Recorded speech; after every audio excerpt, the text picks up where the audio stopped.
मतलब यह क्वेश्चन पूछा कि किन की कविताओं का मूल स्वर क्रांति है ना। तो विद्यार्थी यहां से देखिए यहाँ मार दिया, ऐसे थोड़ी बनता है गुरुजी। यानी दूसरा देखा कि जन्म कब और कब, यहां से देखा तो सेकंड वाला यहां से हमारा मार दिया, ऐसे थोड़ी बनता है सवाल। सवाल बनाने का जो कुछ लॉजिक होता है वो लॉजिक आज हम देखने वाले हैं हम लोग, ठीक है। तो चलिए बिना समय गए इस लॉजिक को देखते हैं। जय हिंद। आज हम देखेंगे अपठित गद्यांश। आपको बता दें अनरीड पैसेज या अनसीन पैसेज आपके किसी भी एग्जाम में मोस्ट इंपोर्टेंट होता है और विद्यार्थियों का इसमें दिमाग घूम जाता है कि कैसे क्यों वाला क्वेश्चन क्या आप कैसे बनाना है, कब वाला क्वेश्चन कैसे बनाना है ना। उसके बाद अगर कहीं पर जो क्वेश्चन को मतलब भाषा चेंज कर दिया तो उसको कैसे सॉल्व करना है। आपको जैसे विद्यार्थी क्या बनाता है उसको कि मतलब यह क्वेश्चन पूछा कि किन की कविताओं का मूल स्वर क्रांति है ना। तो विद्यार्थी यहां से देखिए यहाँ मार दिया, ऐसे थोड़ी बनता है गुरुजी। यानी दूसरा देखा कि जन्म कब और कब, यहां से देखा तो सेकंड वाला यहां से हमारा मार दिया, ऐसे थोड़ी बनता है सवाल। सवाल बनाने का जो कुछ लॉजिक होता है वो लॉजिक आज हम देखने वाले हैं हम लोग, ठीक है। तो चलिए बिना समय गए इस लॉजिक को देखते हैं, हम इसे शुरू करते हैं। देखिए आपको जब भी अपठित गद्यांश आवे तो सबसे पहले कोशिश कीजिए कि कम से कम 2 बार पढ़े उसे, है ना। एक बार बिल्कुल नहीं, 2 बार कम से कम उसको रीड करें, ठीक है। अगर आप एक बार में ही समझ जाए तो भी चलेगा, लेकिन कोशिश करना है कि 2 बार कम से कम हम पढ़ सके उसको। इतना समय आपके पास रहता है क्योंकि आपके देखिए अगर जनरल एग्जाम में पूछा जाए तो 8-10 नंबर में पूछा जाता है, लेकिन अगर क्लास 12th वाले के लिए पूछा जाए तो आपको एक में क और ख करके 10 नंबर में रहता है, दूसरा फिर रहेगा क और ख करके वो भी 10 नंबर का रहेगा। तो ये 20 नंबर का आपके क्लास 12th वालों के लिए होता है, ठीक है। तो आप इसलिए जब भी अपठित गद्यांश बनाइए, है ना, माइंड को धैर्यपूर्वक बनाइए। चलिए हम उसको बताते हैं कैसे बनाना है आपको। देखिए क्वेश्चन है, पहले से वो पढ़ते हैं कि क्या दिया हुआ है, ठीक है। सबसे पहले इसको पढ़ लेते हैं कि दिया क्या हुआ है, उसके बाद थोड़ा सा आगे बढ़ेंगे, ठीक है। क्वेश्चन दिया है, गौर कीजिएगा कि रामधारी सिंह दिनकर की कविता का मूल स्वर क्रांति है ना। ऊर्जपूर्ण शैली में राष्ट्रीय भावनाओं की अभिव्यक्ति कि इनकी विशेषता है।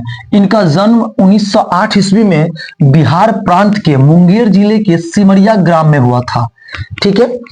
बीए ऑनर्स परीक्षा पास करने के बाद कुछ समय तक इन्होंने सब रजिस्टर और उपनिदेशक हो जाएगा प्रचार विभाग के पदों पर कार्य किया।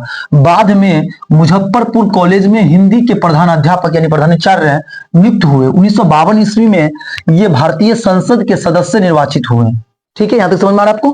कुछ समय में ये भागलपुर विश्व शिक्षक के उपकुलपति भी रहे। इनकी कविताएं प्रगति और निर्माण के पथ पर अग्रसर होने का संदेश देती है, ठीक है। आपको एग्जाम में देखिए 22 है ना, 20, 22 और 23 के सेकेंड सिटिंग में ये सब में पूछा हुआ एग्जाम है क्लास 10th में, ठीक है। जब इसको लगाइएगा, इस प्रश्न को जब लगाइएगा तो सबसे पहला प्रश्न आप देखिए क्या कहता है क्वेश्चन, ठीक है। उसके बाद इनका हम उत्तर लिखेंगे, उसके बाद उत्तर लिखना इसका शुरू करेंगे। पहले प्रश्न क्या कहता है वो समझिए, ठीक है। उसके बाद इसका हम फिर आंसर लिखेंगे, ठीक है। उसके बाद इसका हम उत्तर लिखेंगे। पहले प्रश्न क्या कहता है वो समझने का प्रयास कीजिए। प्रश्न क्या कहता है कि किनकी कविता का मूल स्वर क्रांति है। किनकी, यहां किनकी है ना, हम आपको बताए थे क्या रहे, किनकी रहे, ये सब क्वेश्चन कहां रहे, कब रहे, तो इसको बनाया जाता है क्योंकि वाई वेन इस सब का अलग होता है, इसका ट्रिक होता है, ठीक है। तब इसलिए लिखे हम गद्यांश का ट्रिक, समझे ना। ये सबसे बेस्ट आपको यूट्यूब का वीडियो होगा ये गद्यांश का, समझिए। किनकी कविता का मूल स्वर क्रांति है, तो हमको पूरा पढ़ के मतलब वो नहीं लगाना, किनकी कविता का। तो देखिए रामधारी सिंह दिनकर की कविता का मूल स्वर क्रांति है। तो हम इसका जो आंसर आप लिखिएगा, हम थोड़ा इसको सबको रीड कर देते हैं। स्क्रीन ऑन कर जाए, 1 मिनट, इसको थोड़ा सा मूव कर देते हैं ताकि आपको समझ में आ सके, है ना। इसको थोड़ा मूव कर देते हैं। अब देखिए किनकी क्रांति का कविता मूल स्वर क्रांति है, तो रामधारी सिंह दिनकर, ये आंसर होगा। जब उत्तर लिखिएगा तो लिखिएगा रामधारी सिंह दिनकर, रामधारी है ना, रामधारी सिंह है ना, रामधारी सिंह दिनकर, ठीक है। रामधारी सिंह दिनकर की कविता का मूल स्वर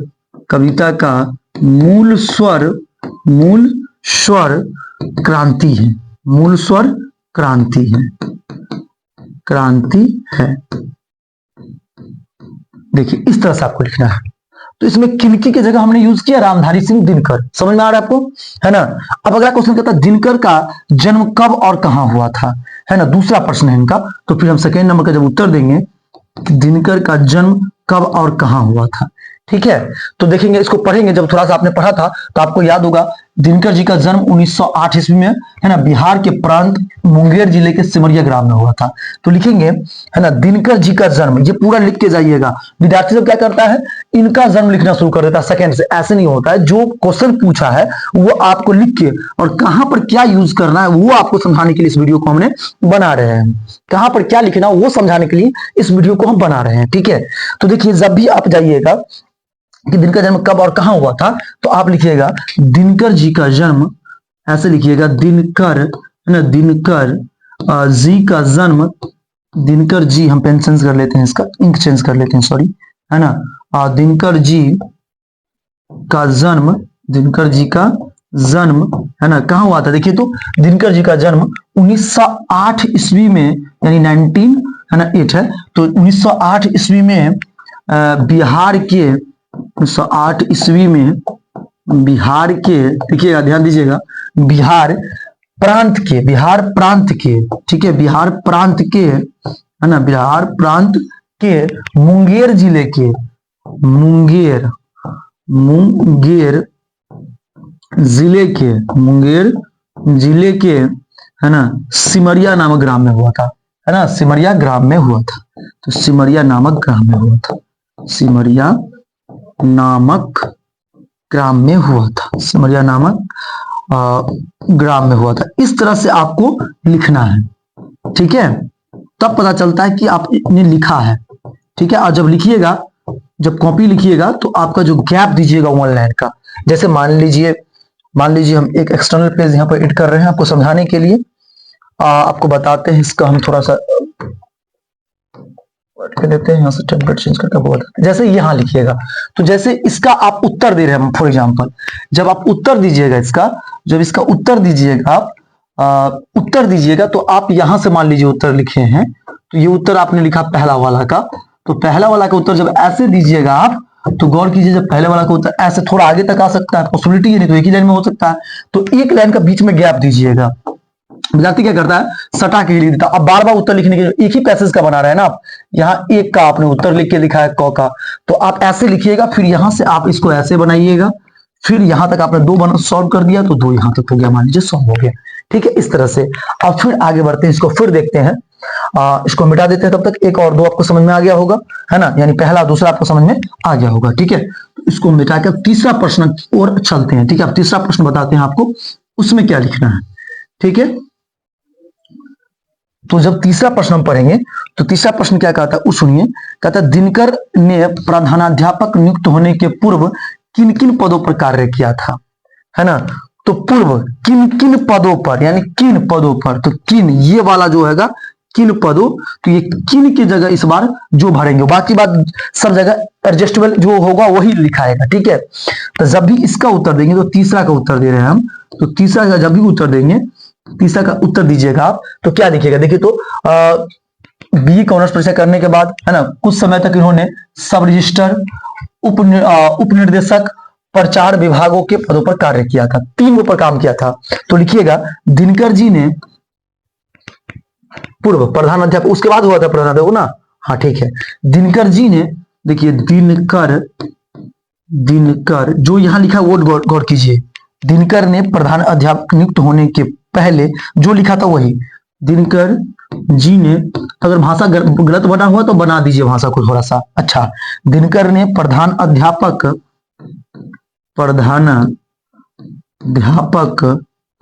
ठीक है, ऐसे नियुक्त होने से पूर्व, प्रधानाध्यापक नियुक्त होने के पूर्व, देख लीजिए, नियुक्त होने के पूर्व, नियुक्त होने के पूर्व, है ना, पूर्व क्या क्या काम किया था, तो इनका यहां से क्या था ना, है ना, सब रजिस्टर पहले, तो पूर्व सब रजिस्टर, है ना, सब रजिस्ट्रार होगा, सॉरी, सब रजिस्ट्रार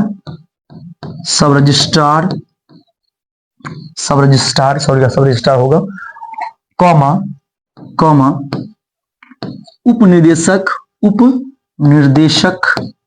निदेशक लिखा तो निदेशक ही लिख दीजिए, उप निदेशक, है ना। अब दीजिएगा एवं या और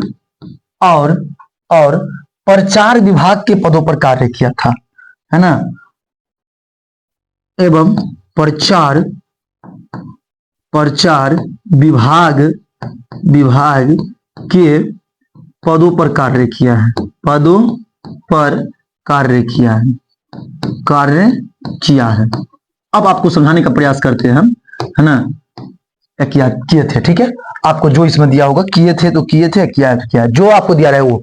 अब किन के जगह हम क्या दिए हैं, ये तो सेम लिखे थे, यहां हम किन के जगह सब रजिस्ट्रार, उपनिर्देशक एवं प्रचार विभाग, बस ये दिए, समझे, किन के जगह पर दिए हैं।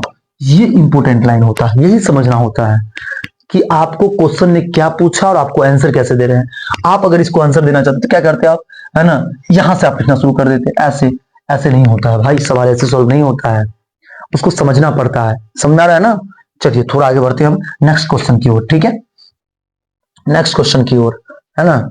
अब नेक्स्ट क्वेश्चन आपको दिखाते हैं कि इसको किस प्रकार से लिखिएगा, जब भी क्वेश्चन को बनाइएगा तो उसको किस प्रकार से लिखिएगा, है ना। अगला क्वेश्चन जो है आपके पास 4 नंबर क्वेश्चन है कि 1952 ईस्वी में क्या हुआ, है ना। देखिए 1952 ईस्वी में वो प्रधान अध्यापक बने थे ना, ठीक है, प्रधान हिंदी के कॉलेज में पहले बन गए थे। 1952 में भारतीय संसद के सदस्य निर्वाचित हुए थे, ठीक है। तो लिखिएगा जब उत्तर दीजिएगा इसका, उत्तर जब दीजिएगा इसका कितने नंबर होगा, 4 नंबर का, है ना। तो 1952 ईस्वी में क्या हुआ, क्या के जगह लिखाएगा, तो पहले लिखिएगा 1952 ईस्वी में, है ना, 1952 ईस्वी में, समझिएगा, है ना, ये के जगह आप यहाँ पर दीजिएगा, है ना।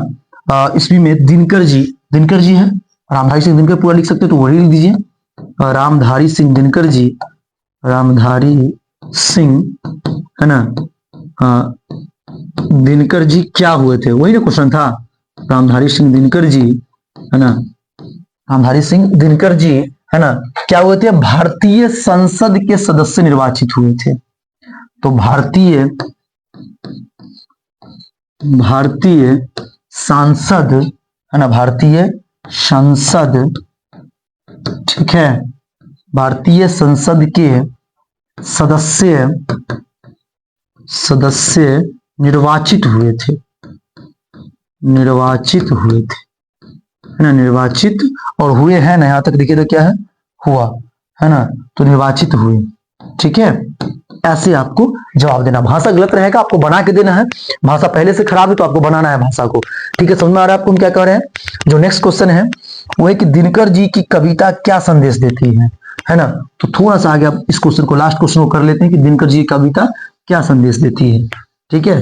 तो चलिए जो 5वां नंबर क्वेश्चन होगा का आंसर होगा, अब इसको कैसे लिखे कि दिनकर जी की कविता क्या, देखिए क्या वाला क्वेश्चन फिर आ गया कि क्या संदेश देती है ना। इनकी कविता प्रगति और निर्माण के पद पर अग्रसर होने की संदेश देती है, ठीक है। तो लिखिएगा दिनकर जी की कविता, यानी रामधारी सिंह दिनकर जी की कविता, दिनकर जी की कविता, है ना, दिनकर जी की कविता, ठीक है, दिनकर जी की कविता प्रगति और निर्माण, प्रगति और निर्माण, प्रगति और निर्माण, ध्यान रखिएगा, प्रगति और निर्माण के पथ